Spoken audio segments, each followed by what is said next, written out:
அதை அப்படியே நான் பேசுறப்போ கொஞ்சம் ஸ்கிரீன்ல வைங்க. இந்த மருத்துவர், இதே மருத்துவர் பாலாஜி, ஆமா பாலாஜி, சென்னை காவேரி மருத்துவமனையில்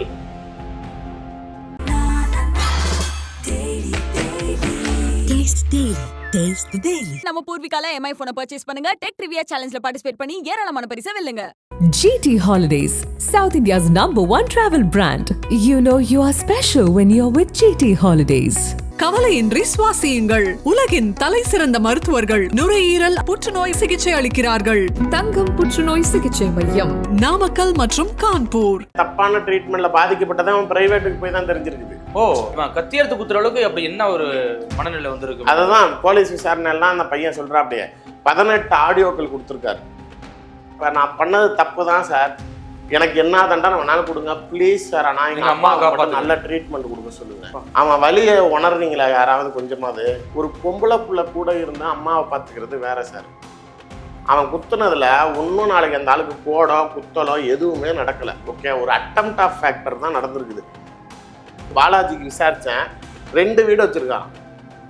குறைஞ்சது அந்த வீட்டுகளோட விலை, ஒரு வீடோட விலையாச்சும் 10 கோடி இருக்குங்க. BMW காரு 2 வச்சுருக்கான். இவ்வளவும் வச்சுக்கிட்டு நீ நாளைக்கு GHல வேலை செஞ்சு சாமானிய ஒன்றும் இல்லாத மனிதத்தை உன் திமுறை காட்டுறேன்னா உனக்குலாம் எவ்வளோ திமுர் இருக்கும் ஏத்தமும். சலீம் படத்தில் நான் சொல்லுவார், இந்த டாக்டர் நாளைக்கு இவனால் வருமானமே இல்லை அதனால் ஹாஸ்பிட்டல் விட்டு நிப்பாட்டுறேன் அப்படின்னு சொல்லுவான்ல. இது எல்லா கார்பரேட் ஹாஸ்பிட்டல்லையும் நடக்குது. இதெல்லாம் என்ன கேள்வி கேட்குறேன், உனக்கு அவ்வளோதுன்னா போய் ப்ரைவேட்டில் பார்த்துக்க, எதுக்கு GH வர, எதுக்கு எங்கே உயிர் எடுக்கிற? ஒரு பேஷண்ட்டு கிட்ட பேசலாமா? இவ்வளோ எரிச்சலில் இருக்கிற நீனு மாசுப்பிரமணியம் உங்ககிட்ட ட்ரீட்மெண்ட்டுக்கு வந்து அவர்கிட்டையும் அப்படி தான் உங்கள் எரிச்சலை காட்டுவீங்களா? தீர்வு காண முடியுமா சார்? கவர்மெண்ட் அப்புறம் எதுக்கு அப்புறம் ஹாஸ்பிட்டல் நடத்துறீங்க? கவர்மெண்ட் எல்லா ஆஸ்பத்திரியும் இழுத்து மூடிட்டு ஃபுல்லாக ப்ரைவேட் ஹாஸ்பிட்டல் விட்டுட்டு போங்க. ஏன் நீங்க பேருக்குன்னு வச்சுக்கிட்டு மக்களை சாவடிக்கிறீங்க? சாமானிய மனிதர்களின் கஷ்டத்தை உணரவில்லை கட்சி.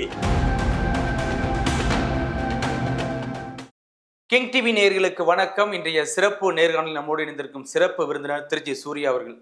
சார் வணக்கம். நேற்று முன்தினம் பார்த்தீங்கன்னா கிண்டி கலைஞர் பல்நோக்கு மருத்துவமனையில் ஒரு டாக்டர் பாலாஜிங்கிறவரை ஒரு இளைஞன் விக்னேஷ்ங்கிற ஒரு இளைஞன் வந்து கத்தியால் குத்தி தாக்கப்பட்டிருக்காரு. இந்த கொலை முயற்சி நீங்க எப்படி பாக்குறீங்க? உண்மையிலே என்ன நடந்திருக்கு சார்? இது கொலை முயற்சின்னு நீங்க எப்படி பயன்படுத்துறீங்க அந்த வார்த்தைன்னு எனக்கு தெரியல. இல்ல கத்தியால குத்துனா கொலை முயற்சி தானே சார்? அதாவது அந்த வழக்கு பதிவு பண்றதுக்காக செக்ஷன் போடுறதெல்லாம் பத்திரிகையாளர்கள் நீங்கள் பயன்படுத்தினா அது ஒரு கோபத்தின் வெளிப்பாடாக தான் நான் பார்க்குறேன். நீங்கள் வந்து வெறும் டாக்டரை வந்து ஒரு டாக்டர் புனிதமானவர், அவர் வரவங்களுக்கு மருந்து எழுதி கொடுப்பாரு, அவர் நாளைக்கு அவங்களுக்கு சேவை செய்கிறதுக்கு இருக்கார், இவன் போய் சும்மா இருந்தவர் வாயில கத்தி எடுத்து குத்திவிட்டானேங்கிற மாதிரி இருக்குது பத்திரிகையாளர்கள், இன்றைக்கி இருக்கக்கூடிய ஊடகங்கள், பொதுவாக நீங்கள் பேசுகிறதெல்லாம். என்ன சம்பவம், அதாவது ஒரு ஆரம்ப புள்ளின்னு ஒன்று இருக்கும், தூண்டுதல்ங்கிற ஒரு காரணம் இருக்கும், எதுக்காக ஒருத்தன் செய்கிறான்னு இருக்கும். இப்போ நான் அந்த பையனோட நண்பர்களே என்கிட்ட நடுவில் வந்து என் அலுவலகத்தில் சந்திச்சப்ப என்கிட்ட என்ன சொல்கிறாங்க அப்படின்னா, ஆனால் எங்களாலே நம்ப முடியல, இவன் இவ்வளோ கத்தி எடுத்துட்டு யார் இவனா போவாங்கடா சும்மா சொல்லாதீங்கடா நான் சொன்னேனே. அவன் ரொம்ப சாஃப்டாக இருக்கிறதுலையே. ஆமாம், அவன் மேலே ஒரு சின்ன பெட்டி கேஸ் கூட கிடையாதான். ஏரியாவில் சின்ன பசங்கள்லாம் அந்த கும்பல் கூட்டிகிட்டு எங்கேயாவது போய் ஏதாவது 7.5 கூட்டு வந்து அந்த 75 கேஸ் வாங்குவான் இல்லை, அந்த மாதிரி கூட எதுவும் இல்லாத ஒரு நபர் நாளைக்கு ஏன் இவ்வளோ உக்கரமானா அப்படிங்கிற ஒரு பிரைமரி கொஸ்டினுங்கிறது இருக்குது. சார் நீங்கள் நியாயமாக பேசுங்க. ஒரு தரப்பு இப்போ அந்த பையனுடைய சூழ்நிலையை பேசிட்டு அதுக்கப்புறம் நம்ம சம்பவத்துக்குள்ளார வருவோம், அப்போதான் அது கூட புரிதல் என்ன அப்படின்னு தெரியும். கண்டிப்பாக. நீங்கள் அந்த பையன் வந்து பார்த்தீங்கன்னா அவங்க அப்பாவும் கிடையாது, இறந்துட்டாராம். 7 மாதம் முன்னாடி இறந்துட்டு. ஆமாம். நீங்கள் அவங்க அம்மாவுக்கு மார்பக புற்றுநோய் வந்து அவங்களுக்கு ஒரு இடங்கள்ல பரவுது, அவங்க நாளைக்கு கீமோ ப்ராசஸில் இருக்காங்க, அதுக்கு உண்டான ட்ரீட்மெண்ட்டில் இருக்காங்க. இருக்கிறதுல பசங்க பொண்ணுங்களே கிடையாது போல், பசங்க தான் கூட இருக்கிறது. ஒரு பையன் வந்து நாளைக்கு ஒரு அம்மாவை முடியாமல் நாளைக்கு பார்த்துக்கிற கஷ்டம் அப்படிங்கிறத அந்த இடத்துல இருப்பவர்களுக்கு மட்டும்தான் உணர முடியும். நீங்கள் மன்னன் படத்தில் நாளைக்கு வந்து தளபதி அப்படியே தாயை தாங்கிக்கிட்டு அப்படியே குளிப்பாட்டி அப்படியே சோறு ஊட்டி சாம்பிராணி போடுறத படத்தில் பார்க்குறதுக்கு நல்லா இருக்குமே தவிர அந்த இடத்துல அந்த வலியை உணர்றது தான் நாளைக்கு பிரைமரி. இப்போ நான் என்னையை பொறுத்த வரைக்கும் நான் ஏன் அந்த பையனுக்கு ஆதரவாக இருக்கிறேன் அப்படின்னா, எங்கள் அம்மாவும் மார்பக புற்றுநோயினால தான் இறந்து போனாங்க. அதனால் அவங்களுக்கு அந்த ஆரம்ப ஸ்டேஜிலிருந்து ஆரம்பித்து கடைசியாக அவங்களுக்கு முடிகிற வரைக்குமே, நாளைக்கு அந்த கடைசி நிமிடங்கள் வரைக்கும் நான் அவங்க கூட பயணிச்சிருக்கேங்கப்ப அது என்ன மாதிரியான ஒரு ரணவேதனையை கொடுக்கும், வலியை உண்டாக்கும். நாளைக்கு அதை நான் பார்த்துருக்கேன். ஒரு பொம்பளை புள்ள கூட இருந்து அம்மாவை பார்த்துக்கிறது வேற சார். பையனே நாளைக்கு நீங்கள் கம்ப்ளீட்டாக அவங்களால எந்திரிக்க முடியாது. அந்த மருந்து கொடுக்குறப்ப அந்த எலும்புகள் வந்து அதாவது காரில் கூட உட்கார முடியாது. இப்போ எங்கள் அம்மாவுக்கே பார்த்தீங்கன்னா எதா இருந்தாலும் ஆம்புலன்ஸில் கூட்டிகிட்டு போனோம், திரும்பி ஆம்புலன்ஸில் தான் கூப்பிட்டு வரணும். காரில் அவங்களால உட்கார முடியாது, பெட்டில். ஆமாம், பெட்டில் இப்படி கூட நிமிர முடியாது. அவங்க சாப்பிட்றப்ப கொஞ்சம் லைட்டாக நிமித்துவாங்க, மறுபடியும் சாஞ்சிருவாங்கங்கிற மாதிரி தான் இருக்குமே தவிர, நீங்கள் அப்படி இருக்கவங்களாம் நாளைக்கு அப்போ நீங்கள் தான் நாளைக்கு கம்ப்ளீட்டாக பெட் பேன் வைக்கணும், உழுவு தொடச்சி விடணும், அவங்களுக்கு ட்ரெஸ் மாற்றி விடணும். இதெல்லாம் ஒரு ஆம்பளை பையன் எடுத்து பார்க்குறாங்கிறப்ப அவனோட வலியை கண்டிப்பாக மக்களாகிய சாமானிய மனிதர்கள் முதல்ல உணரணும். ஒன்று, சாதாரணமாக நாங்களே வந்து எங்கள் அம்மாவுக்கு உடம்பு முடியாமல் போனப்போ கொஞ்சம் பொருளாதார ரீதியாக எங்கள் அப்பாவே தடுமாறினார். எதுக்காக அப்படின்னா ஒரு கீமோ ப்ராசஸ்க்கும் சாதாரணமாக நான் சொல்கிறது எங்கள் அம்மா 2014 தவறுனாங்க. அப்பயே 5 லட்சத்துலேருந்து 10 லட்சம் ஹாஸ்பிட்டலுக்கு சாலிடாக எடுத்து வச்சாங்க ஒரு சிட்டிங்க்கு. நீங்கள் உள்ளே வந்தாலே நாளைக்கு வந்தீங்கன்னா ரூமுக்கு 15,000 ரூபா, 5 நாள் நாளைக்கு உள்ளே இருக்கணும். கீமோக்கு 2 நாளைக்கு முன்னாடி உங்களை ஃபுல்லாக அவங்க எக்ஸ்பிளைன் பண்ண பார்த்துட்டு திரும்பி கீமோ முடிச்சுட்டு மறுபடியும் 2 நாள் வச்சு உங்களை அப்சர்வேஷன் பண்ணிட்டு தான் உங்களை டிஸ்சார்ஜ் பண்ணுவோம். 5 நாளைக்கு சாதாரணமாக 10 லட்ச ரூபாங்கிறது. ப்ரைவேட்டில் நாளைக்கு எல்லாருனாலையும் ட்ரீட்மெண்ட் பண்ண முடியுமா? வாய்ப்பு இல்லை.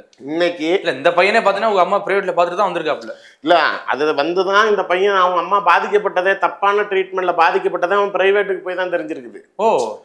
நீங்கள் இந்த விஷயத்தை பொறுத்த வரைக்கும் இப்போ இன்னைக்கு ப்ரைவேட் ஹாஸ்பிட்டல்ஸில் ஒரு காலத்தில் ஹார்ட் அட்டாக் வந்து நல்லா காசு பார்க்கலாம். வந்தான் அப்படின்னா உடனே அவனை படுக்க போட்டு சும்மா ஒரு தையலை போட்டு விட்டு நாளைக்கு ஹார்ட் அட்டாக் பண்ண 3 லட்சம் பில்லு போட்ட ஆஸ்பத்திரிலாம் இருக்குது. கண்டிப்பாக நீங்கள் அது எப்படி ஒரு காலத்தில் ஹார்ட் அட்டாக்ல அதிகமாக சம்பாதிக்க முடியுமோ இப்போ கேன்சர் பேஷண்ட்டை வச்சு தான் சம்பாதிக்க முடியும். சென்னையில் ஒரு பிரபல மருத்துவமனை, பேர் சொல்ல விரும்பல, 30 டாக்டர்ஸ் வச்சுருக்கான் வெறும் கேன்சருக்கு மட்டும். எதுக்கு அப்படின்னா ஒரு பேஷண்ட்டை ஃபிக்ஸ் பண்ணனா டார்கெட் ஃபிக்ஸ் பண்ணி நீங்கள் இந்த பேஷண்ட் வந்தால் நாளைக்கு 15 லட்ச ரூபா பில்லு போடணும். அப்பா, இப்போ டாக்டர்ஸுங்கெல்லாம் நாளைக்கு இந்த விஜய் ஆண்டனி ஒரு படத்தில் கூட சலீம் படத்தில் நான் சொல்லுவார், இந்த டாக்டர் நாளைக்கு இவனால் வருமானமே இல்லை அதனால் ஹாஸ்பிட்டல் விட்டு நிப்பாட்டுறேன் அப்படின்னு சொல்லுவான்ல. இது எல்லா கார்பரேட் ஹாஸ்பிட்டல்லையும் நடக்குது. இவர்னால் அஜெண்டா டாஸ்க் கொடுக்குறாங்க. சார் நீங்கள் பேமெண்ட் கலெக்ஷன் டிபார்ட்மெண்ட்டில் பேங்க்கில் இருக்கவன்ட்ட நீ போய் பணத்தை வசூல் பண்ணிட்டு வந்தால் தான் உனக்கு சம்பளங்கிறப்ப அவனுக்கு நீ நாளைக்கு 15 கஸ்டமர்கிட்டையாச்சும் போய் கலெக்ஷன் பண்ணுங்கிறது வேற. வர பேஷண்ட்டுக்கிட்ட மாதம் நாளைக்கு ஒரு டாக்டருக்கு உனக்கு 2 லட்ச ரூபா சம்பளம் கொடுக்குறான்னா அப்போ நீ எனக்கு ஹாஸ்பிட்டலுக்கு 2 கோடி ரூபா வருமானம் தேடி தரணும்னு நாளைக்கு வைக்கிறாங்க. 2 மாதம் பார்க்குறாங்க, 3 மாதம் பார்க்குறாங்க, இல்லைன்னா 4ஆவது மாதம் அவனை வேலையை விட்டு நிறுத்திடுறாங்க. அப்படிப்பட்ட ஒரு மருத்துவமனையில் கேன்சர் பேஷண்ட்டுங்களுக்கு தொடர்ச்சியாக நாளைக்கு நீங்கள் இந்த மாதிரி பில்லு போடணும், இவ்வளோ அமௌண்ட்டு போடணுங்கிறாங்க. எங்கள் அத்தைக்கும் அஃபெக்டடு, எங்கள் அம்மாவும் அஃபெக்டடு. இது மாதிரி வந்து ஒரு எனக்கு தெரிஞ்சு மார்பக புற்றுநோயினால என் குடும்ப வட்டாரத்தில் நட்பு வட்டாரத்தில் மட்டுமே 8 பெண்கள் எனக்கு தெரியும் இந்த மாதிரி பாதிக்கப்பட்டிருக்காங்க. 8 பேருமே உயிரோடல. நீங்க இந்த வியாதி வந்து அவங்க அதை மீறி சர்வைவ் ஆகுறாங்க, வாழ்றாங்க அப்படிங்கிறது ரேர் 0.1% தான். இது வந்துச்சு அப்படின்னாலே நாளைக்கு கண்டிப்பாக அவர்கள் மரணத்தை தழுவுவார்கள்ங்கிறது மரணத்தை எண்ணிட்டு இருக்கலாம். ஆமா, இப்ப நீங்க சாவு போறதுக்கு முன்னாடி அவங்கள வச்சு நீங்க எவ்வளவு சம்பாதிக்க முடியுங்கிறது தான் இவங்க டாக்டருங்களோட எண்ணிக்கை. இப்ப நானே ஒரு டாக்டர்கிட்ட கேட்டேன், இது ஒரு மெடிக்கல் மாஃபியா தானே? இல்லை, ஆமா, இதுவும் மாஃபியா தான். நானும் ஒரு டாக்டர்கிட்ட கேட்டேன், சரிங்க நான் தம் அடிக்கிறோம், தண்ணி அடிக்கிறோம், ஏதோ வியாதி, நான் எனக்கு அந்த பழக்கம் வந்துச்சு, அதனால எனக்கு ஏதோ புற்றுநோய் வந்துச்சுன்னா இதில் நியாயம் இருக்குது, எங்கள் அம்மாவுக்கு என்னங்க பழக்கம் இருக்குது, அவங்களுக்கு ஏங்க அது வரணும் அப்படிங்கிறப்ப அவர் என்கிட்ட ஒரு புக்கை கொண்டாந்து கொடுத்து இதை படிங்க அப்படிங்கிறார். அதில் என்ன அப்படின்னா, நீ கேன்சர் வரக்கூடாதுன்னு நினச்சா நீ மனிதனாகவே பிறந்திருக்க கூடாதுன்னு அந்த நூல். இது இயற்கை, எங்கே வரும்னு தெரியாது. இன்னைக்கு இந்தியாவில் இருக்கக்கூடிய 100 பெண்களில் 20 பேர்களுக்கு கண்டிப்பாக மார்பக புற்றுநோய் உருவாகுதுங்கிறாங்க. நீங்கள் நிறையா இப்போ விமென்ஸ் அசோசியேஷன்ல எல்லாமே வரவங்க எல்லாத்துக்குமே ஃப்ரீயாக நாளைக்கு முதல்ல ஸ்கேன் பண்ணி நீங்கள் முதல்ல இருக்கான்னு தெரியப்படுத்திக்கங்க அப்படிங்க. எங்கள் அம்மாவுக்கே கதையை சொல்கிறேன்னே, அவங்க நாளைக்கு குளிச்சுட்டு நார்மலாக வந்து துணி துவட்டிக்கிட்டு இருக்கப்ப எங்கள் அக்கா வந்து அப்போ MBBS படிக்கிறாங்க. அவங்க அங்கே ரூமில் இருக்கிறப்ப என்னம்மா ஒரு மாதிரி இருக்குது அப்படின்னா, அது ஒன்றும் இல்லாடி சூட்டு கட்டி விடு அப்படிங்கிறாங்க. எல்லா பெண்களுக்கும் பிள்ளைங்களுக்கு உடம்புல, கணவருக்கு உடம்புலன்னா வா டாக்டர்கிட்ட உடனே கூப்பிட்டு போகலாங்கிறவங்க எந்த பொம்பளையும் நாளைக்கு அவங்களுக்கு முடியாதப்ப அதெல்லாம் நான் மாத்திரை போட்டேன், நான் படுக்கிறேன், அதெல்லாம் சரியாயிரும், அதெல்லாம் ஒன்றும் இல்லை, நான் கஷாயம் குடிச்சிட்டேன் அப்படிங்குவாங்கல்ல. இந்த மாதிரியான தவறான விஷயங்கள்னால இவங்க என்ன பண்ணுறாங்க, எங்கள் அக்கா பார்த்துட்டு எங்கள் அப்பாட்ட வந்து இல்லை அவங்க சூட்டு கட்டிங்கிறாங்க, ஆனால் எனக்கு இது பார்க்குறப்ப எனக்கு ஏதோ அது கேன்சர் கட்டி மாதிரி இருக்குன்னு சொல்கிறப்ப எங்கள் அம்மாட்ட சொல்லாமல் அவங்கள கூட்டிகிட்டு போய் அதை பயாப்சி டெஸ்ட்டுக்கு அனுப்புகிறப்ப தான் அது அவங்களுக்கு கேன்சர் இருக்குங்கிறது எங்களுக்கே தெரிய வந்துச்சு. எங்கள் அம்மாவை கண்டுபிடிக்கிறப்பே 3rd ஸ்டேஜ். அப்போ என்னன்னா, எங்கள் அம்மா ரொம்ப நாளாக அது இருந்திருக்குது, அது சாதா கட்டி அது சரியா போயிரும் நினச்சதுனால அவங்க கொஞ்சம் மருந்து கொடுக்குற காலகட்டத்தெல்லாம் கொஞ்சம் தவற பண்ணிட்டாங்க அப்படிங்கிற மாதிரியான தவறுகள் இருக்கிறப்ப, சார் இதுதான் இனிஷியல், இந்த கேன்சருக்குள்ளார நம்ம போக வேணாங்கிறதை மீறி அந்த பாதிப்புகளுக்கு பெண்களுக்கு என்ன ஒரு வலியை கொடுக்கும். எங்கள் அம்மா பார்த்தீங்கன்னா யாருக்கிட்டையும் பெருசாக கோவப்படுற ஆளே கிடையாது. அவனால் அந்த கீமோ கொடுக்குறப்ப இப்படி உக்கிரமாக காளி மாதிரி ஆயிடுவாங்க. கையில் கிடைக்கிறதெல்லாம் டாக்டரு, நர்ஸு, யாரு, எங்கள் அப்பா யாரு சிக்கினாலும் சரி கிழிச்சு தொங்க விட்றாங்க. எங்கள் அப்பா இப்போ வரைக்கும் என்கிட்ட கேட்குறப்பயே அவ்வளோ கீமோ கொடுத்தும் உங்கள் அம்மா கண்ட்ரோல் இல்லாமல் இருக்கிறப்பையும் ஏன் ஒரு நாள் கூட ஓன்ட்ட கோவப்பட்டது இல்லைங்குவாங்க. சத்தியமாக எனக்கே தெரியாது. ஒரு 4 வருஷம் படுத்த படுக்க இதே ஹாஸ்பிட்டல் இருந்தாங்க. 4 வருஷம் ஒருவேளை உங்க மேல ரொம்ப பாசமா இருக்கலாம். அதான் அந்த ஒரே காரணத்தினால எங்கள் அக்காங்க பேர பிள்ளைங்க எல்லாத்தையுமே திட்டிருக்கிறாங்க. என்கிட்ட மட்டும்தான் ஒரு வார்த்தை கூட பேசுனது கிடையாது. தவிர அது எதனாலனா அவர்களாகவே இருக்க மாட்டாங்கங்கிற மாதிரியான ஒரு விஷயம். இப்படிப்பட்ட ஒரு கண்டிஷனில் நாளைக்கு தனியாரில் போய் நாளைக்கு என்னால் செலவு பண்ண முடியாதுங்கிற ஒரு சூழ்நிலையில் உன்ட்ட ஜிஹெச்சுக்கு வராங்க. அப்படிங்கிறப்ப மருத்துவர்கள் முதல்ல எப்படி நடந்துக்கணும்? பொதுவாகவே வந்து கைண்டா என்ன பிரச்சனை நடந்துக்குன்னு சொல்லணும். உயிரை காப்பாற்றக்கூடிய ஒரே துறையாக இருக்கிறது அவங்க மருத்துவத்துறைங்கிறப்ப அரசியல்வாதிகள்கிட்ட எதிர்பார்க்குறீங்கல்ல. இன்னைக்கு கூட துணை முதலமைச்சர் நேற்றுக்கு தஞ்சாவூருக்கு ஒரு நிகழ்ச்சிக்கு போறாரு. மாநகராட்சி ஊழியர்கள்லாம் வெளில வந்து நிற்கிறப்ப அங்கே ஒரு ஊழியர் ஏன் ஒரு காரை விட்டு இறங்கி நின்று பேச மாட்டாரா அப்படின்னு கேட்குறான். ஏன்னா நீ நாளைக்கு நீ என்ன டெப்டி சிஎம்னா ஆளா? நான் தானே வரி கட்டுறேன், என் சம்பளத்தில் தானே நீ வாழ்றாங்கிறது ஒரு துணை முதலமைச்சரை கேள்வி கேட்கக்கூடிய மக்கள், எம்பி எம்எல்ஏக்களை கேள்வி கேட்கக்கூடிய மக்கள், ஒரு அரசு மருத்துவமனையில் ஒரு டாக்டர் வேலை பார்க்குறாருன்னா அவங்களும் நாளைக்கு மக்கள் வரி பணத்தில் தானே சம்பளம் வாங்குறாங்க. கண்டிப்பா நீங்க எங்கேயாவது நான் தான் சொல்றேன், ஒரே ஒரு நாள் நாளைக்கு நானே ஜிஹெச்சுக்கு வெள்ளை சட்டை இல்லாமல் போனேன்னா நாளைக்கு என்னையவே மதிக்க மாட்டாங்க. என்னத்துக்கு இங்க வந்து அப்பாங்கிட்டு அப்படிங்குங்க. அப்படியே சொல்லுவாங்க. கண்டிப்பா ஆளை பார்த்து தான் அதுங்க மேனரிசம் மாறுமே தவிர. ஆனால் நாளைக்கு ஜென்ரலாக ஜிஹெச்சில் வேலை செய்ய நான் கவர்மெண்ட் சம்பளம் வாங்கினேன், உனக்கு என்ன நீ எனக்கு சோறு போடுறாங்க உங்க. அவங்களுக்குலாம் நாளைக்கு அந்த சம்பளம் நீ வாங்குறது மக்களுக்கு சேவை செய்கிறதாங்கிறது சாதாரண ஒரு ஸ்வீப்பர் கூட அந்த உணர்வு இல்லாமல் இருக்கிறப்ப. நான் ராயப்பேட்டை ஜிஹெச்சுக்கு ஒரு நாள் போகிறப்ப அவர் ஏதோ எதிர்த்தியா பாவமாக நின்றுட்டு இருந்தவர் வீல் சேரில் உட்காந்துருக்காரு. ஆனால் இந்த மாதிரி கொஞ்சம் கூப்பிட்டு சொல்லுங்க, இங்கே பாருங்கள் 4 மணி நேரமாக சேரில் உட்காந்துருக்கிறேன், இந்த ஆள் என்னை மேலே கூப்பிட்டு போக மாட்டேங்கிறான், கொஞ்சம் சொல்லுங்க அப்படிங்கிறார். நம்ம தான் அதாவது பஞ்சாயத்து பண்ணுறதுக்கு நம்மளை கூப்பிட்றாங்கிறப்ப ஒன்று ஏன்பா என்னப்பா அப்படிங்கிறான். ஒன்று இல்லைங்க 3ஆவதுல இருக்குது ஸ்கேன் மிஷினு 3rd ஃப்ளோரில் இருக்குது, எனக்கு 500 ரூபா பணம் கொடுன்னு கேட்குறாங்கிறாரு மேலே கூப்பிட்டு போகிறதுக்கு. அப்படின்னா என்னப்பா ஜிஹெச்சில் நீ இப்படிலாம் பண்ணிட்டு இருக்கா, அவன் முடியாமல் 4 மணி நேரம் உட்காந்துருக்கேங்கிறாருன்னு நான் சத்தம் போடுறேன்னு என் கடுப்புலாம் அவன் மேலே கூப்பிட்டு போயிட்டான் போல. நான் அங்கே ஒரு பேஷண்ட்டை ரெகுலராக 2 நாளைக்கு ஒரு தடவை போய் பார்த்துக்கிட்டு இருந்தேன். 2வது நாள் திரும்பி போகிறப்ப இவன் பக்கத்து கட்டில் இறங்குறான். பார்த்தப்ப இப்படி திரும்பிக்கிறான். என்னடா அவனுக்கு அன்றைக்கி நல்லது செஞ்சான், ஒரு வார்த்தை கூட இப்போ சிரிக்க மாட்டேங்கிறான் அப்படின்னோன்னா என்ன ஸ்கேன்லாம் எடுத்தாச்சா, என்ன சொன்னாங்க, நல்லா இருக்கீங்களா? நானாக கேட்குறேன். அண்ணா அன்னைக்கு உங்ககிட்ட ஏன் சொன்னேன்னு ஆயிடுச்சுனே, நாளைக்கு கீழே வந்து நீங்கள் சட்டம் போட்டீங்கன்னு மேலே கூட்டிகிட்டு போயிட்டான், மேலே போயிட்டு 6 மணி நேரம் விட்டுட்டு போயிட்டான். ஐயோ கேட்டதுக்கு ஆள் வச்சு பஞ்சாயத்து பண்ணுறியா நீனு, இங்கேயே தான் கிடக்கணும், இப்படியே பாத்ரூம் போ, இப்படியே குளிச்சுக்க, இப்படியே சோறு தின்னு, வீல் சேரில் உட்காந்துக்கிட்டே நீ என்ன ஆகிறன்னு பார்க்குறேங்கிறப்ப வேறு வழியே இல்லாமல் அவன்கிட்ட கெஞ்சா பார்க்க மேலே இருந்து கீழே இருந்து மேலே கூட்டு வந்ததுக்கு 500 ரூபாயாம். மேலேருந்து கீழே கொண்டு வரது 500 ரூபா. ஏன்னா இறக்கம் தான், இங்கன்னா வெயிட் போடணுமா, எவ்வளோ இதில் லாஜிக்கு. ஏத்துறப்ப வெயிட் ஜாஸ்தி இவன் மேலே விழுமுல வீல் சேர் வெயிட், இறக்குறப்ப இப்படி தானே போத சரக்குன்னு அது தானா சுலாப்பில் இறங்கிரும்ல. அதனால 300 ரூபா 800 ரூபா இப்போ கொடுத்தனா கூப்பிட்டு போறான், இல்லைன்னா இங்கே இறங்குறானா. இந்த லட்சணத்துல தான் இருக்கு தமிழ்நாட்டில் இருக்கிற ஜிஹெச்சுங்க. நீங்க போற இடத்துலலாம் என்ன வந்தாலும் இந்த ஒரே மாத்திரையை வச்சுக்கங்கிறது, டாக்டர்கள் 12 மணி நேரம் டியூட்டி பார்க்கணுங்கிறது சட்டம். பயோமெட்ரிக் மிஷின் வச்சிருக்கேங்கிறீங்க. முன்னாடிலாம் இந்த பேரில் கையெழுத்து போடுறப்பெல்லாம் இதை விட மோசமாக இருக்கும். 10 நாளைக்கு கையெழுத்து போட மாட்டாங்க. ஒரே நாளில் வந்துட்டு 10 பேப்பர்லையும் நானே எத்தனை டாக்டர்ஸ் பார்த்துருக்கேன். வந்த ஒரே நாளில் பழைய டேட்லலாம் கையெழுத்து போட்டு வச்சுட்டு சம்பளம் வாங்குங்க. இப்போ பயோமெட்ரிக் வச்சிருக்கேன்னு சொல்லிட்டு வருதுங்க காரில். நான் எல்லா ஜிஹெச்சுக்கும் போங்க சார், நாளைக்கு எங்களும் இப்போ என்னோட சகோதரி இல்லாமல் ஜிஹெச்சில் தானே டாக்டராக இருக்கிறாங்க. போய் காரை நிறுத்திக்கிட்டு போய் வரல வச்சுட்டு வந்துட்டு திரும்பி கார் எடுத்துகிட்டு ப்ரைவேட் கிளினிக் போயிருதுங்க. என்ட்ரி பாயிண்ட் என்ட்ரி மட்டும் இங்கே பண்ணுறது போட்டுட்டு திரும்பி அங்கேருந்து வந்து க்ளோசிங் டைமில் வெளியில் போகிற மாதிரி வச்சுட்டு திரும்பி வீட்டுக்கு போயிருதுங்க. புரியுதா உங்களுக்கு? எவ்வளோ பெரிய அநியாயம். இப்படிதான் பண்ணுறதுங்க எல்லா ஜிஹெச்லையும். இதுதான் வேலையாக இருக்கிறாங்க. நாளைக்கு நீங்கள் எங்கே, அதாவது பொதுவாக ஜிஹெச்சில் மக்களுக்கு மரியாதையே கிடையாது. நாங்களே சொல்கிறோம், இப்போ ரூலிங் கவர்மெண்ட்டில் திமுக காரனா நான் உள்ளே போனால் என்கிட்ட டாக்டருங்கெல்லாம் வேறு மாதிரி நடந்துக்குவான். இதே ஏடிஎம்கே பீரியட் ஆட்சியில் திமுக காரனா நான் உள்ளே போனேன் அப்படின்னா நாளைக்கு ஒருத்தரும் என்னைய கூட மதிக்க மாட்டான், அரசியல்வாதியாக இருந்தாலும். கண்டிப்பாக நீங்கள் என்ன நாளைக்கு பெரிய கொம்புகளா, இது பெரிய கடவுளுக்கு மேலே நாளைக்கு நீங்கள்லாம் நினச்சிக்கிறீங்களா? இதுதானே நிதர்சனம். காவல்துறையில் இருக்கிறவங்க நாளைக்கு ரஃபா நடந்துக்கிட்டால் உடனே நியூஸ்லலாம் எடுத்து போட்டு நாளைக்கு விகரஸாக பேசுகிற நீங்கள், அரசியல்வாதிகள் அமைச்சர்கள் ஒரு கோபத்தில் ஏதாவது புகார் கொடுக்கவும் வந்தவங்ககிட்ட மனுவை வாங்கி தலையில் அடிச்சிட்டாருன்னு பேசுகிற நீங்கள், காவல்துறையிலே நான் சொல்கிறேன் சார், நீங்கள் மற்ற மாவட்டத்துங்களை போங்களேன், ஒரு ட்ரங்க் அண்ட் டிரைவுக்கு செக் பண்ணுறப்பயே நிப்பாட்டு இறங்கு மழை என்ன குடிச்சிருக்கிறியா, எங்கே இருந்துடா வர அப்படிங்க இப்படிதான் பேசுவாங்க. இப்போ நாளைக்கு நீ முதல்ல நீ என்னோட சர்வெண்ட்டு, ஓகே, நாளைக்கு நீ எனக்கு சர்வெண்ட்டுங்கிறனால நீ மண்டிடுன்னு நான் சொல்லலை, மரியாதை கொடுன்னு தான் சொல்கிறேன். கண்டிப்பாக காக்கி சட்டை போட்டுருக்கேன் நான் அவனே வடா போடான்னா நீ ஏற்றுக்குவியா? இது ஆனால் இப்படி மற்ற மாவட்டத்தில் இருக்கிறப்ப நீங்கள் சென்னைக்கு வாங்க, உடனே இப்படி சார் சார் கொஞ்சம் ஜன்னல் இருக்குங்க சார், சார் பைப்பு வைக்கணும் சார், ஊதுனீங்களா சார்? நம்ம ஊன்னு சொன்னாதான் வாயிலே வைப்பான், இல்லைன்னா அவனா எடுத்துகிட்டு வந்து கூட வைக்க மாட்டான். வச்சுட்டு சார் 60 பாயிண்ட் காட்டுது சார், குடிச்சிருக்கீங்க போல், வண்டியை கொஞ்சம் சார் ஓரமாக நிப்பாட்டுங்க அப்படிங்க. இது எதுக்கு இங்கே மட்டும், இது இங்கே நடந்துக்கிற மாதிரி தான் தமிழ்நாடு முழுக்க நடந்துக்கணும்.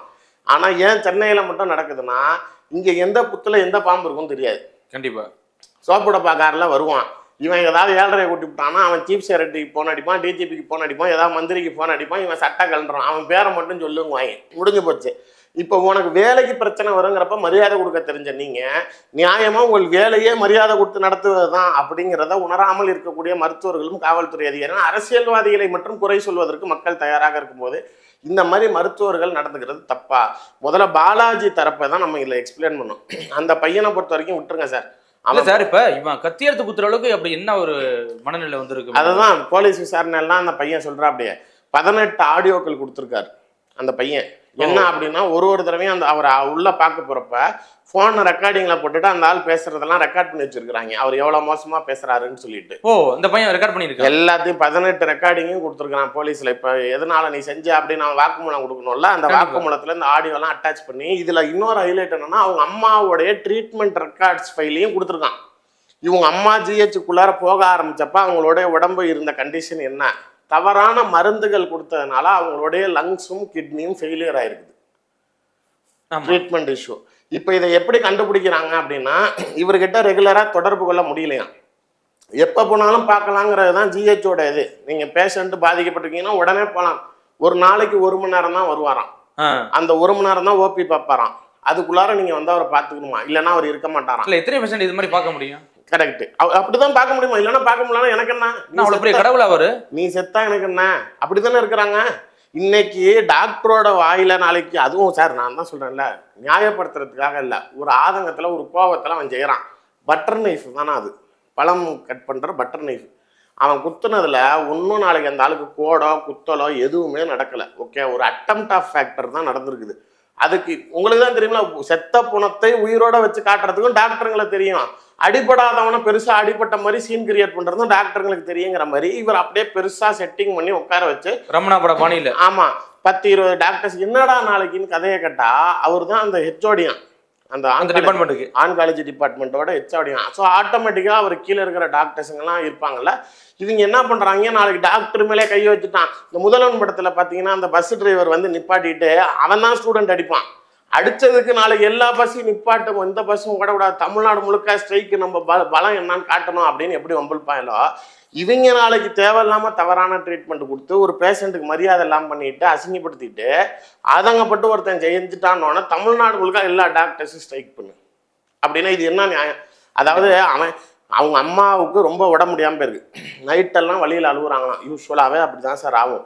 நீங்கள் சரியாக ட்ரீட்மெண்ட் பண்ணல, நல்லா ட்ரீட்மெண்ட் பண்ண எங்கள் அம்மாவுக்கே அதுதான் நிலைமை. எங்கள் அம்மா உண்மையிலே எங்கள் அப்பா கிட்ட பல தடவை அழுதது, எனக்கு இந்த மருந்துகளை நிறுத்த சொல்லுங்கள், என்னால் இந்த மருந்துகளோட வலியை என்னால் தாங்க முடியல, எனக்கு இதுக்கு சாவே பரவாயில்லன்னு இருக்குது, நான் இருக்கிற நாட்களில் நிம்மதியாக நான் பிள்ளைங்களோட சந்தோஷமாக இருந்துட்டு போகிறேன், என்னை காப்பாற்றணும்னு சொல்லி என்னை கொள்ளாதீங்கன்னு தான் அழுதுருக்காங்க. அந்த கீமோ மருந்துங்கிறதே உங்களை உடம்ப நாளைக்கு ரணமாக்கிடும். எங்கள் அம்மா எப்படி இருந்தாங்க, முடியெல்லாம் எடுத்து ஆள் கடைசியாக இழைச்சி நரம்பு மாதிரி போய் எல்லா நரம்புலையும் கருப்பாயிரும். அந்த நர்வ்ஸ் எல்லாம் என்னன்னா அந்த மருந்துக்கு நரம்புலலாம் ஏறி அந்த கருப்பாயிருச்சு உடம்பு ஃபுல்லாவேங்கிற மாதிரி.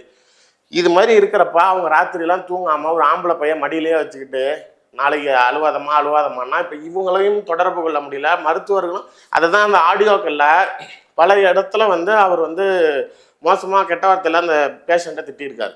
அதே மாதிரி ஃபைலை வச்சு நாளைக்கு வந்து மூஞ்சில் அடிச்சிருக்காரு அவங்க அம்மா மூஞ்சில, பிரேமா மூஞ்சில. எவ்வளோ பெரிய இது பைப் லைன் வச்சுருக்கிறாங்க, அவங்க படுத்த படிக்காக தான் இருக்காங்க, பேட்டி கொடுக்குறாங்க. அப்படிங்கிறப்ப அவங்க போய் பேசுகிறப்ப நாளைக்கு என்ன நீங்களாம் அப்படின்னு சொல்லி ஃபைலை தூக்கி மூஞ்சில் அடிச்சிருக்கிறாங்க. பல தடவை மோசமாக திட்டிருக்கிறாரு. அது மாதிரி உங்களுக்கு அவ்வளோன்னா நீலாம் என்ன கேள்வி கேட்குற, அவர் ஆடியோவில் இருக்கிறது, நீலாம் என்ன கேள்வி கேட்குற, உனக்கு அவ்வளோதுன்னா போய் ப்ரைவேட்டில் பார்த்துக்க, எதுக்கு ஜிஹெச்சுக்கு வர, எதுக்கு எங்கே உயிர் எடுக்கிற, இப்படிலாம் ஒரு டாக்டர் முதல்ல ஒரு பேஷண்ட்டுக்கிட்ட பேசலாமா? தவறான ட்ரீட்மெண்ட் கொடுத்துருக்கீங்க, உங்களால் அவங்க உடம்பு இன்னும் பாதிக்கப்பட்டிருக்கு, கிட்னியும் லங்ஸும் பாதிக்கப்பட்டிருக்கு. பாதிக்கப்பட்டவர்கள் உங்கள்கிட்ட வந்து நியாயம் கேட்க வரப்போ அவங்கள உதாசனப்படுத்துறதும் அவங்க மூஞ்சில தூக்கி ஃபைல் அடிக்கிறதும் ஒரு மருத்துவராக அவர் செய்தது சரின்னு நீங்கள் நினைக்கிறீங்களா? கிடையாது.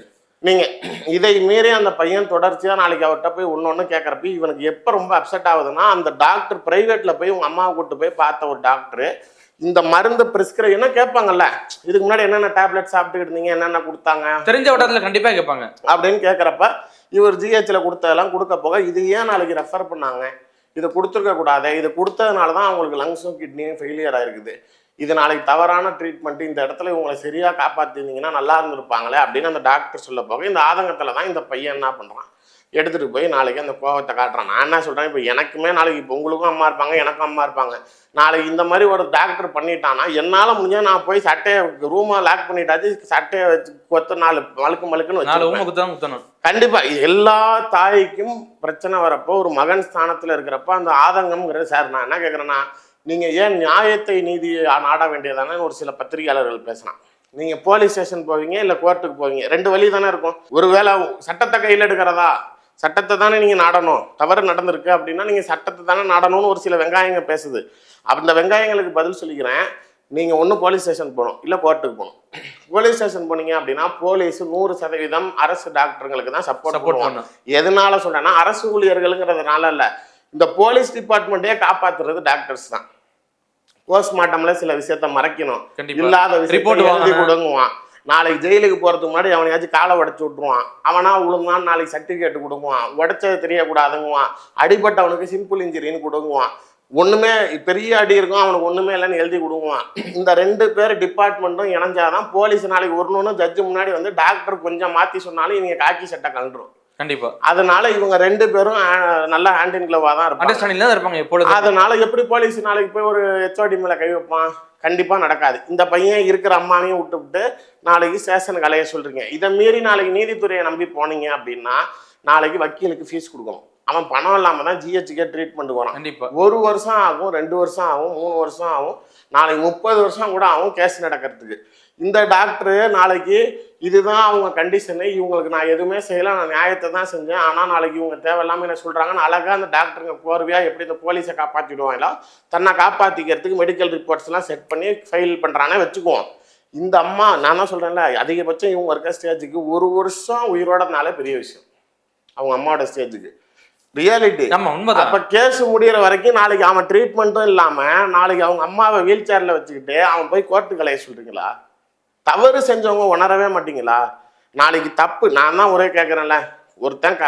கண்டிப்பா கரெக்ட் தானே? அதுலயும் உனக்கு ஒண்ணுமே ஆகலையே, இதுல ஏன் நாளைக்கு அப்புறம் எதுக்கு இவ்வளவு பில்டப்? இத்தனை தலைவர்கள் வந்து பாத்துட்டு போனா அவங்க அம்மா போய் பார்க்க யாருமே வரலையே சார். கரெக்ட். ஆனா இன்னைக்கு இத்தனை அரசியல்வாதிகள் ஏன் இங்க வந்து பாக்குறாங்க? அதுதான் விஷயமே. அரசியல்வாதிகளுடைய கவனங்கள் ஏன் திரும்பிச்சு அப்படின்னா, முன்னாடி ஏன் தமிழிசைக்கு கவர்னர் கொடுத்தாங்கன்னு இருந்துச்சு, இப்போ ஏன்டா கவர்னரை பிடிங்கிட்டு இதை இங்கே அமிச்சிங்கன்னு பெரிய தொல்லையா இருக்குது. காலையில இதுதான் ஃபர்ஸ்ட் ஆரம்பிக்குது, 1000 மருத்துவர்களுக்கு பாதுகாப்பு இல்லை, சட்டம் ஒழுங்கு சரியில்லை அப்படின்னு ஆரம்பிச்சு விட்டுருச்சு. இது ஆரம்பிச்சோன்னா உடனே அன்புமணி நானும் டாக்டர் தான், நீங்க டாக்டருக்கு பாதுகாப்பு இல்லை, உடனே ஹெல்த் விஜயபாஸ்கர் அவரு உடனே உள்ள வந்துட்டு மருத்துவர்கள் தான் நாங்க, நீங்க நாளைக்கு இப்படி ஆட்சி நடத்தலாமா? மா சுப்பிரமணியம் ஓடுறதை நிப்பாட்டிக்கிட்டு ஆஸ்பத்திரி போய் எல்லாம் என்ன ஆயிடுச்சுன்னா, இது பர்சனலி ஸ்பீக்கிங், இதனால ஒரு ஆட்சியாளர்களையோ திமுகவோடைய சட்டம் ஒழுங்கு நம்ம கேள்வி கேட்க முடியாது. இது தனி நபர்கள் இருவரோட பிரச்சனை. கண்டிப்பா. ஒருத்தன் ட்ரீட்மெண்ட்டுக்கு போறான், அந்த டாக்டர் சரியா ட்ரீட்மெண்ட் கொடுக்கல, அவன் பாதிக்கப்படுறான், அந்த கோபத்தின் அடிப்படையிலமா ஒரு அவன் ஏதோ ஒரு கோபத்தின் வெளிப்பாடு தான் சொல்ல போனா ஆமா எடுத்துட்டு போய் அவன் ஏதோ பண்ணிடுறான். இவ்வளவுதான். இதை வந்து என்கொயர் பண்ண வேண்டியது நீங்க, அது என்னன்னு நாளைக்கு நியாய தர்மத்துக்கு நீங்க முடிவெடுக்க வேண்டியதான். சட்டம் நாளைக்கு ஆட்சியோ செய்ய முடியுமே தவிர இதனால போய் குட்டிட்டான். இப்போ ஒருவேளை இது அதிமுக பீரியடா இருந்தா அவன் கத்தி எடுத்துட்டு போயிருக்க மாட்டானா? அவன் நாளைக்கு என்ன பண்ணிருப்பான்? பூ வாங்கி. அதிமுக இருக்கும்போது இந்த கோவம் வராதானே? அதான் கேட்கிறேன். அப்ப மட்டும் பூ வாங்கிட்டு போயிருப்பானா? அவன் நாளைக்கு அந்த டாக்டரை போய் குத்த போறப்ப யார் சிஎம்மா இருக்கா, இவர் தான் இருக்காரு, பரவாயில்ல போய் குத்தலான்னு யோசிப்பானா? இது ஒரு பர்சனலான கோபம், அவனோட கோபத்தை மீறி அவன் கொண்டு போய் அதை போய் செஞ்சிருக்காங்கிறப்ப இது எல்லாமே உடனே இது என்ன ஆயிடுச்சு? கரெக்டான தமிழிசை ஒரு நாளைக்கு முன்னாடி தான் சொல்லிச்சு, திமுகவை அழிக்க வேணுங்கிற ஒற்றை நோக்கு உள்ள எல்லா அரசியல் கட்சிகளும் ஒரே இடத்துல ஒன்று சேரணுங்கிறது. இந்த விஷயத்தை உடனே நாளைக்கு கிரியேட் பண்ணிட்டாங்க. நீங்க அரசியல் கட்சிகள் ஆரம்பிங்க, இங்க டாக்டர்ஸ்லாம் சார், வெஸ்ட் பெங்கால்ல ஒரு சம்பவம் நடக்குது. ஒரு பெண் மருத்துவர் ஆர்ஜி கேர் ஹாஸ்பிட்டல். ஆமா, டியூட்டி முடிச்சுட்டு நாளைக்கு போய் படுக்கிறாங்க, ரெஸ்ட் எடுக்கிறாங்க அவங்க ஆடிட்டோரியத்திலேயே. நாளைக்கு அவங்க கற்பழிச்சு கொலை செய்யப்படுறாங்க அந்த ஹாஸ்பிட்டல் காம்பவுண்ட்லேங்கிறப்ப இது உண்மையிலேயே சட்டம் ஒழுங்கை சீர்கெடுக்கிறது. ஒரு அரசு மருத்துவருக்கு ஹாஸ்பிட்டலுக்குள்ளாரே என்ன நடந்துச்சு, எப்படி கற்பழிக்கப்பட்டாங்க, எப்படி செத்தாங்கன்னு தெரில.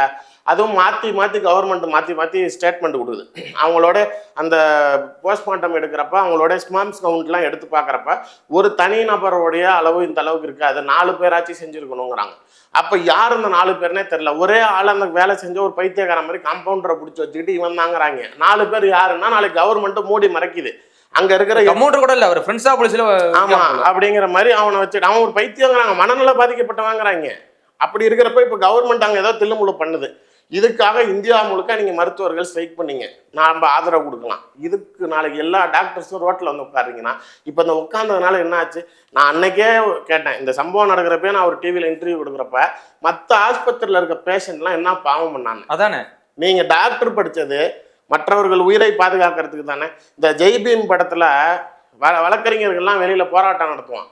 அதையும் மீறி நாளைக்கு சூர்யா மட்டும் கவுன் போட்டுக்கிட்டு அந்த நியாயத்தை வாங்கி தரேன், அந்த பழங்குடி மக்களுக்கு நான் நியாயம் வாங்க போறேன்னு அவர் மட்டும் கேஸ் நடத்த உள்ள வருவார். இதுக்கெல்லாம் படத்துல கை தட்டின வெங்காயங்க நாளைக்கு அப்போ நியாயமா எது நடந்தாலும் என்ன பேஷண்ட் சீரியஸா இருக்கான்னு டாக்டருங்க போய் நாளைக்கு அவன் உயிரை காப்பாத்துற விட்டுட்டு ஐயா ஜாலி அப்படி இதுல நிறைய சலிப்பு தட்டின டாக்டர்ஸ்லாம் இருக்காங்க. என்ன அப்படின்னா ஸ்ட்ரைக் பண்ணணும் வாங்கன்னு வாட்ஸ்அப் குரூப்ல போட்டப்ப அவன் கிளினிக்ல வேலை பார்த்துக்கிட்டு இருந்தானா.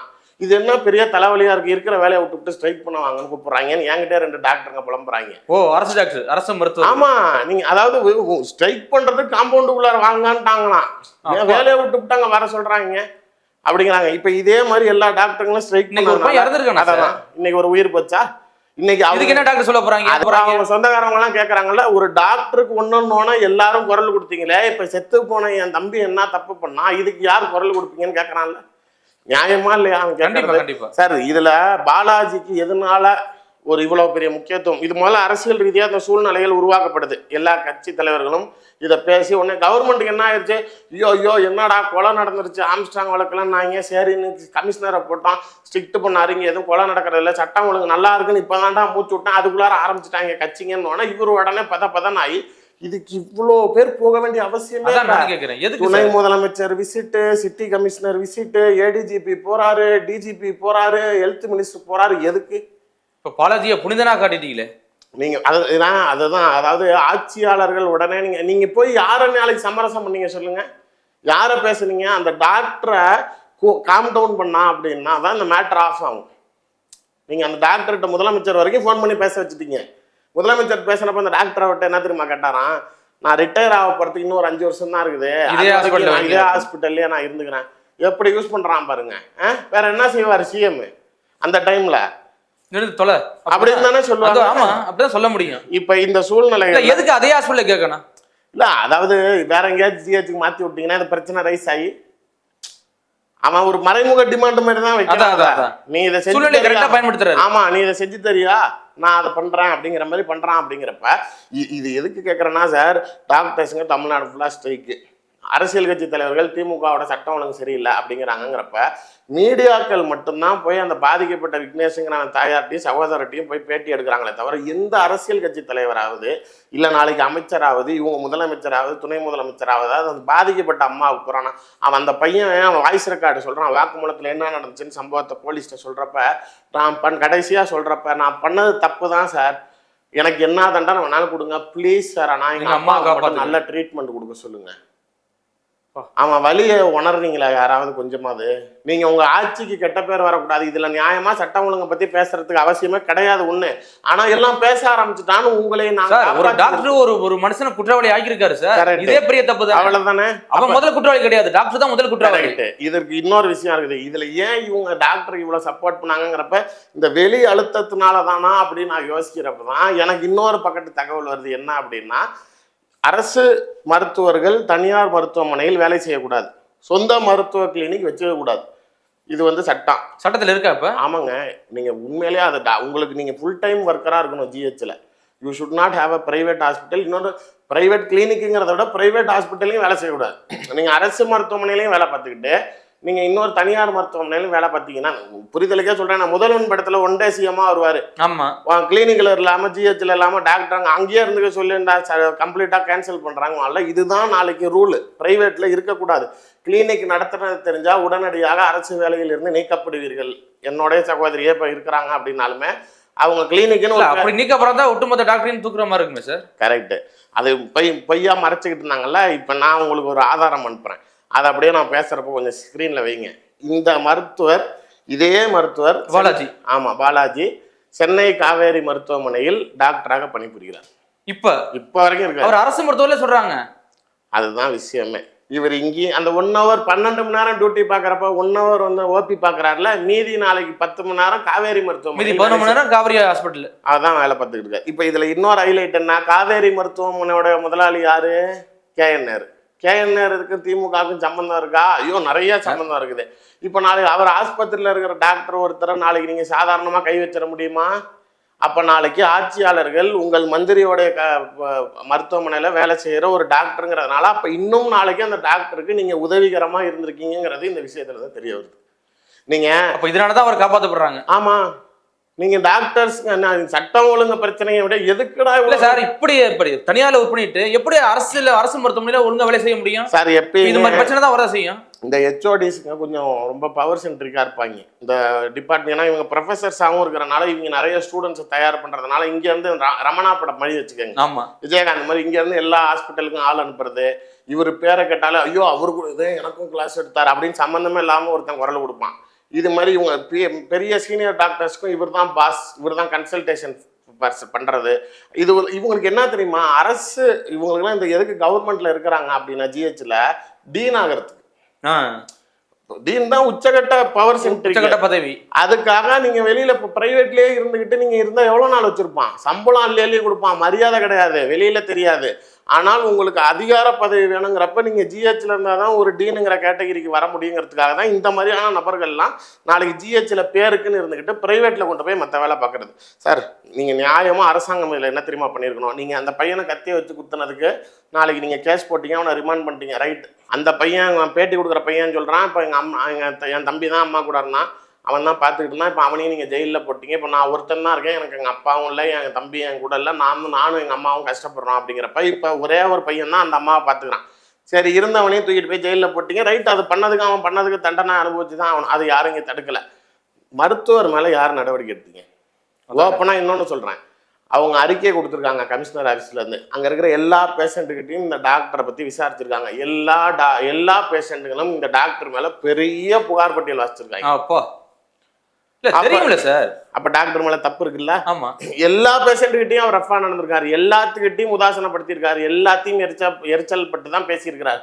பெரிய பத்தினிங்க மாதிரி எல்லா டாக்டர்ஸும் வெளியில வந்து பேசுறப்ப நாளைக்கு எங்களுக்கு ரொம்ப ஸ்ட்ரெஸ்ஸா இருக்குது, நாளைக்கு இங்க போதுமான அளவுக்கு டாக்டர்ஸ் இல்லை, எங்க தலையில எவ்வளவு வேலை ஏத்துனா அப்புறம் நாங்களும் என்ன செய்யறதுன்னா, இவ்வளோ எரிச்சல்ல இருக்கிற நீனு மாசுப்பிரமணியம் உங்ககிட்ட ட்ரீட்மெண்ட்டுக்கு வந்து அவர்கிட்டையும் அப்படிதான் உங்க எரிச்சலை காட்டுவீங்களா? அப்ப எரிச்சல நாளைக்கு ஆள் பார்த்து தானே காட்டுறீங்க, மாசுப்பிரமணியன்ட்ட காட்டுவியா? காட்ட முடியுமா? காட்டினா நீ அங்க இருப்பியா? அப்ப நீ மக்கள்னா நாளைக்கு நீ என்ன செஞ்சிருவ? எங்க போயிருவ? எங்க போய் என்ன உண்மையிலே சொல்லுங்க. காவல்துறைக்கு போக முடியாது. எதுக்குடா நீங்க வர்ற? கரெக்ட்.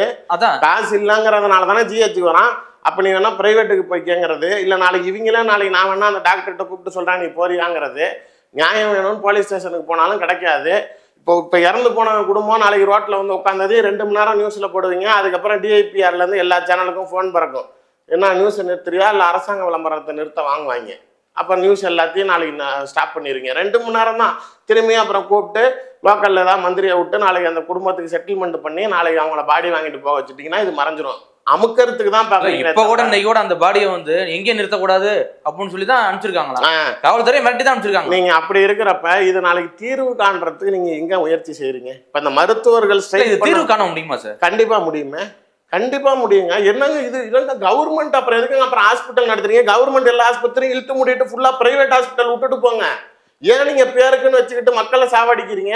எப்படி இருந்தாலும் நாளைக்கு உண்மையிலே கலைஞர் காப்பீட்டு திட்டம் இருந்துச்சுல, ஒரு புரிதலுக்கே சொல்றேன், கலைஞர் காப்பீட்டு திட்டத்தில் நான் பணம் கொடுத்துட்றேன், உனக்கு 5 லட்ச ரூபா உனக்கு ஸ்கீம் அப்படின்னா நீ எந்த ஹாஸ்பிட்டலுக்கு வேணாலும் போய்க்க.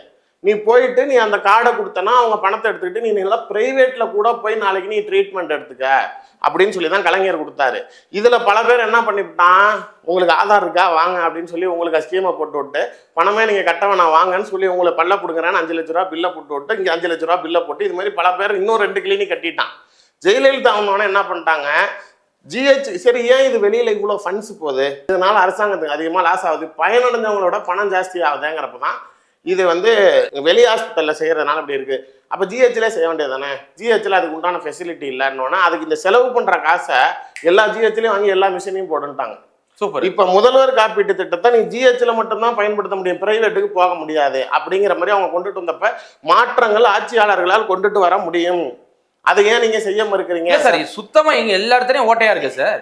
அதெல்லாம் நான் ஓட்டை ஆக்கி வச்சிருக்கேன் நம்ம ஆளுங்க தானே, அரசியல்வாதிகள்னால தானே ஓட்டைகளாக இருக்கிறது. அப்போ ஓட்டைகளை உங்களால் அடைக்க முடியாதா? நான் என்ன கேட்குறேன், நீங்கள் பர்சன்டேஜ் அடிச்சிங்க, என்ன ஆனாலும் நீங்கள் சம்பாதிக்கிறத நாளைக்கு எதுவும் தட்டுக்கிட்டு போக போகிறதில்ல. வேலைக்கு வேணும்னா பணம் வாங்க போகிறீங்க, டிரான்ஸ்ஃபர் வேணும்னா பணம் வாங்க போகிறீங்க, மருந்து வரதில் பர்சன்டேஜ் வாங்க போகிறீங்க, பிரெட்டு பண்ணு பாலில் இருந்து உங்களுக்கு அங்கே உள்ள கடை போடுறதில்ல, எல்லாத்துலேயும் உங்களுக்கு கட்டிங் இருக்குது. அதை நாங்கள் உரிமையாக கேட்கலையே, காசு சம்பாரிச்சிட்டு போங்க, மக்களை நாளைக்கு பாதிக்கப்பட வைக்காதீங்க, மரியாதை கொடுங்க, நல்லபடியாக அவங்களுக்கு தேவையான ட்ரீட்மெண்ட்டை கொடுங்கன்னு தானே கேட்குறோம். இதை செய்யறதுக்கு உங்களுக்கு என்ன கஷ்டம்? பாதிக்கப்பட்ட குடும்பத்துக்கு அவங்க அம்மாவுக்கு ஏதாவது ட்ரீட்மெண்ட்டுக்கு வலை பண்ணீங்களா? யாராவது ஒருத்தர் அந்த பாதிக்கப்பட்ட பெண்ணை போய் பார்த்து ஆறுதல் சொன்னீங்களா? உங்க பையன் ஏதோ ஒரு ஆதங்கத்தில் செஞ்சுட்டாரு, சீக்கிரம் வெளில வந்துருவாரு, பண்ண தப்புக்காக உள்ள போயிருக்கிறாரு, உங்களுக்கு ஆனால் என்ன வேணுமோ அதுக்கு நாங்க இருக்கிறோம் நாளைக்கு சொல்றதுக்கு யாராவது ஒருத்தர் அவங்க வீட்டுக்கு போனீங்களா? தலைவரும் பால இதுதானே சார் பார்க்க வர்றாங்க. ஏன் தெரியுமா போல ஆட்சியாளர்கள் தரப்புல என்ன சொன்னவாங்கன்னா, அங்கே போய் நான் என்னன்னா எல்லா டாக்டர்ஸும் பார்த்தியா இவன் நம்ம டாக்டருங்க குத்தனவனை வீட்டில் போய் இவன் மந்திரி போய் விசாரிச்சுட்டு வந்துருக்கான் அப்படின்னு சொல்லி அதுங்கெல்லாம் இங்கே ரிவோல்ட் ஆகுங்க, மேட்ரு ஆஃப் ஆகாது. என்ன சொல்லுங்க, திமுக ரவுடி கட்சி, அதனால தான் பாரு குத்தனவன் வீட்டு வாசலில் போய் நிற்கிதுன்னு எதிர்கட்சி எல்லாம் பேச ஆரம்பிக்கும். ஸோ அவங்க அந்த சூழ்நிலையில் அப்போ இவங்க பாதிக்கப்பட்டவர்களுக்குன்னு யோசிக்கல, எல்லா இடத்துலையும் உங்களோட பேர் பாதிக்கப்பட்டுறக்கூடாதுங்கிறதெல்லாம் காய் நகர்த்துறீங்களே தவிர டாக்டரை இந்நேரம் அடித்து டிரான்ஸ்ஃபர் பண்ணியிருக்கணும். இல்லை அவங்களோட காவல்துறை அறிக்கையிலே இவர் எல்லா பேஷண்ட்டையும் இப்படி தான் நடந்திருக்காருன்னு ரிப்போர்ட் கொடுத்துருக்காருல்ல, அப்போ அவர் மேலே ஆக்ஷன் எடுத்தீங்களா? டாக்டர் மேலே எடுப்பாங்களா? ஆக்ஷன் எடுப்பாங்களா? எடுக்க மாட்டாங்க. இவ்வளோ ஆதாரம் இருக்கு சார். அந்த பையன் காவேரி ஹாஸ்பிட்டலில் இருக்காரு, நேரு ஜாப்பில் இருக்கிறாரு, அதை மீறிக்கிட்டு நாளைக்கு அவங்க பிரச்சனை பண்ணால் தமிழ்நாடு முழுக்க சார் நான் தான் சொல்கிறேன்ல, உங்கள் பின்னாடி உங்களுக்கு பிரச்சனைனா 100 பேர் வரான், என் பக்கத்து நியாயமே இருந்தாலும் எனக்கு பிரச்சனை அப்படின்னா என் பின்னாடி ஒருத்தங்க கூட வரலனாலும் சமுதாயத்தை பொறுத்த வரைக்கும் நான் வீக்கர் பார்ட், நீங்கள் தான் நாளைக்கு பலமானவர், எனக்கு எவனும் குரல் கொடுக்க மாட்டான், என் பக்கத்து நியாயமே இருந்தாலும். இப்போ இந்த விஷயத்துலையும் அதான் நடந்திருக்கு. கண்டிப்பாக இவனுக்கு ஒரு பிரச்சனைன்னு உடனே நாளைக்கு தமிழ்நாடு முழுக்க எல்லா டாக்டர்ஸும் நிற்கிறான் அப்படின்னு என்ன நியாயம் இருக்குது? இவனுக்கு நாளைக்கு எல்லா டாக்டர்ஸும் வெளில வந்து எல்லாம் படிச்சவங்க கிட்டத்தட்ட ஒரு 10 வருஷம் 15 வருஷம் எக்ஸ்பீரியன்ஸ் ஆட்கள் வெஸ்ட் பெங்கால்ல நடந்த சம்பவத்துக்கு நியாயம் இருக்குதுங்கிறான். இதுல என்ன நியாயம் இருக்குது? இவர் என்ன ட்ரீட்மெண்ட் ஒழுங்கா பண்ணலான்னு ஏங்க எல்லா பேஷண்ட்ஸுமே இவரை படுத்துனதுக்கு பொறுமையா போயிருக்கிறான். ஒருத்தன் சுபாவும் ஒரு மாதிரி, இன்னொன்னு அவன் ஒரு மகனாக ஒரு தாயோடைய வலியை உணர்ந்துட்டு கூடையே இருந்த முழு நேரமும் பார்த்துக்கிட்டு நான் மடியிலேயே படுக்க வச்சுக்கிட்டு எங்கள் அம்மா ராத்திரி அழுகுறப்பெல்லாம் அவங்க வழியில தாங்க முடியாமல் அழுகுறப்ப நான் மடியில் வச்சுக்கிட்டு நான் என்ன செய்யறேன்னு தெரியாம தவிச்சாங்க நான் போலீஸ்கிட்ட. கடைசியா அப்பதான் அழுக ஆரம்பிக்கிறப்பதான் அந்த வாய்ஸ் மாறுறப்ப எனக்கு நான் என்ன தண்டனை வேணாலும் கொடுங்க, ஆனா தயவு செய்து எங்க அம்மாவுக்கு ஏதாவது நல்ல ட்ரீட்மெண்ட் கொடுங்க. கடைசி வரைக்கும் அவனோட கோரிக்கை அவங்க அம்மா நல்லா இருக்கணுங்கிறதாங்கிறப்ப அந்த ஆதங்கம் கோவம், நீ எல்லாம் எதுக்குடா நீ சம்பளம் வாங்குற, நீ எதுக்கு நாளைக்கு அப்புறம் டாக்டர்ல இது ஒரு சேவை மனப்பண்ணு. நிறைய பேர் டாக்டர்ஸ் என்கிட்டே சொல்லுவாங்க, என்னங்க பெருசா வேலை தாங்க டார்ச்சரு, 1 லட்ச ரூபா கொடுக்குறாங்க, இதுக்கெல்லாம் பிரைவேட் ஹாஸ்பிட்டலுக்கு போனா 10 லட்ச ரூபா, நான் கிளினிக் போட்டாலே 5 லட்ச ரூபா சம்பாரிச்சிடும். அவ்வளவு கஷ்டப்பட்டுக்கிட்டு என்ன இருக்கிறீங்க, எதுக்கு இருக்கிறீங்க? மன உளைச்சல் ஆகுது, ஸ்ட்ரெஸ் ஆகுது. பேஷண்ட் நீ ஏன் இங்க வரணும்னு கேக்குறாங்கல்ல. கரெக்ட். நீங்க டாக்டர் வரணும். நீங்க ஒரு டாக்டர் கூட சென்னையில இப்ப ஒரு பாலாஜிக்கு விசாரிச்சேன், 2 வீடு வச்சிருக்கான். குறைஞ்சது அந்த வீட்டுகளோட விலை, ஒரு வீடோட விலையாச்சும் 10 கோடி இருக்குங்கிறாங்க. 2 வீடு வச்சிருக்காராம். BMW car 2 வச்சிருக்காராம். இவ்வளவும் வச்சுக்கிட்டு நீ நாளைக்கு ஜிஹெச்ல வேலை செஞ்சு சாமானிய ஒன்றும் இல்லாத மனிதத்தை உன் திமுறை காட்டுறேன்னா உனக்குலாம் எவ்வளவு திமுர் இருக்கும் ஏத்தமும். மற்ற டாக்டருங்களையே சொல்லுங்க சார், நீங்க இதுலலாம் நாளைக்கு கொஞ்சமாச்சு ஒரு சர்வீஸ் மனப்பான வேலை வந்து ஜிஹெச்ல உட்காருங்க, இல்லையா ஓடிப்போங்க. மைண்ட் ஸ்ட்ரெஸ் இருக்குது அப்படிங்கிறப்ப மற்றவர்கள்ட்ட அதிகாரம் இருக்க விட்டு உங்க ஸ்ட்ரெஸ்ஸை காட்ட முடியுமா? 2 விஷயம் செய்யணும். ஸ்ட்ரெஸ் இருக்குன்னா, ஒன்று நாளைக்கு லீவை போட்டுட்டு குடும்பத்தை கூட்டிட்டு ஊட்டி கொடைக்கானல்னு இல்லையா எங்கேயா யோகா சென்டர்ல போய் நாளைக்கு இருக்கிற ஸ்ட்ரெஸ்ஸை குறைச்சிட்டு வந்து வேலையை பாரு. அதுவும் இல்லையா நாளைக்கு வேலையை எழுதி கொடுத்துட்டு எனக்கு ப்ரெஷரா இருக்குது, எனக்கு வேலையா வேணாம் ஜாமீன் எழுதி கொடுத்துட்டு போ. எதுக்கு ஸ்ட்ரெஸ்ஸோட வேலை பாக்குற? கரெக்ட். உனக்கு டாக்டருக்கு எவ்வளவு ஸ்ட்ரெஸ்ஸா இருக்குன்னா, நாளைக்கு அப்ப ஒருத்தன் வேலைக்கு எல்லாருக்கும் அவன் வேலை ஸ்ட்ரெஸ் தான். இப்போ நைட் வாட்ச்மேன் வேலை பார்க்குறவனுக்கும் அப்பதான் தூக்கம் வரும். அதையும் மீறி முழிச்சுக்கிட்டே இருப்பான், பகல்லையும் தூக்கம் வராது, அவனுக்கும் ஸ்ட்ரெஸ் தான் வாழ்க்கை. அதுக்கு நான் நாளைக்கு திருட்ட விட்டு வேடிக்கை பார்த்தானே நீங்க சும்மா இருப்பீங்களா? உனக்கு ஸ்ட்ரெஸ் இருக்கு அப்படின்னா வேலையை விட்டுட்டு போயிருங்க. எதுக்காக நாளைக்கு தேவையில்லாம மக்களை நாளைக்கு இவ்வளவு பாடுபடுத்துறீங்கிறது தான் என்னோட இந்த விஷயத்தில் அரசாங்கம் பாதிக்கப்பட்ட பையனை, உண்மையிலே பாதிக்கப்பட்ட குடும்பத்துக்கு இன்னும் பாதிப்பை ஏற்படுத்துவதற்கு உறுதுணையாக இருந்த காரணமான இருந்த டாக்டரை பக்குவப்படுத்தி பாதுகாப்பதற்கு தவறான செயல்பாடு. நீங்க சட்ட ஒழுங்கு பிரச்சனையை பத்தி நான் பேசல, பட் இந்த விஷயத்தை கையாண்டது அரசாங்கம் தவறான முறையில் கையாண்டிருக்கு. சாமானிய மனிதர்களின் கஷ்டத்தை உணரவில்லை கட்சி. ஆட்சியும் நாளைக்கு, கட்சியும் அவங்க நாளைக்கு அவங்களோட தனிப்பட்ட முறையில் அவங்க மேல வரக்கூடிய விமர்சனங்களை மட்டுமே பார்த்துருக்காங்களே தவிர மக்களுடைய வலியை உணரவில்லைங்கிறது தான் இதுல உண்மையிலே பரிதாபமான விஷயம். காவேரி ஹாஸ்பிட்டல்ல வேலை செய்ய டாக்டருக்கு இப்பயாச்சும் அப்ப ஆக்ஷன் எடுக்கிறீங்களான்னு பார்ப்போம். சட்டப்படி அவர் பிரைவேட்ல இருக்கிற தப்பு தான், ஆதாரம் இருக்கு. ஆமா, ஆதாரத்தோட அவங்களோட வெப்சைட்லயே ஃபைன் டாக்டர்ஸ்ல எந்த ஹாஸ்பிட்டல்ல அவர் வேலை செய்யறாருன்னு எடுத்ததான் இப்போ உங்களுக்கு கொடுத்துருக்கேன். அப்போ நாளைக்கு காவேரி ஹாஸ்பிட்டலில் நேரு வச்சிருக்கிறாரு, அவர் ஹாஸ்பிட்டலில் வேலை செய்ய டாக்டருக்கு நேரு சப்போர்ட் பண்ணுறாருங்கிறதுக்காக ஆட்சியே நாளைக்கு இறங்கி போய் அந்த அம்மா செத்தாலும் பரவாயில்ல, அது நாளைக்கு என்ன ஆக போதா? உங்களுக்கு சாமானிய மனிதர்கள்லாம் தேர்தல் சமயத்தில் தேவைப்படுகிற வாக்காளர்களாக தான் தெரிகிறாங்களே தவிர பார்க்கப்படுது. அவ்வளவுதான். நாட்டில் வாழக்கூடிய ஒரு உயிராகவோ இல்லை பாதுகாக்க வேண்டிய ஆட்சி நடத்துகிறோமோ மக்களுக்கு தேவையானது செய்யணுங்கிற உணர்வு ஆட்சியாளர்களுக்கு இல்லைங்கிறது தான் இந்த விஷயத்தில் வருத்தத்துக்குரியது. கண்டிப்பா சார். இந்த டாக்டர் மீது என்ன நடவடிக்கை எடுக்க போறான்னு பொறுத்திருந்து பார்ப்போம். மிக்க நன்றி. நன்றி.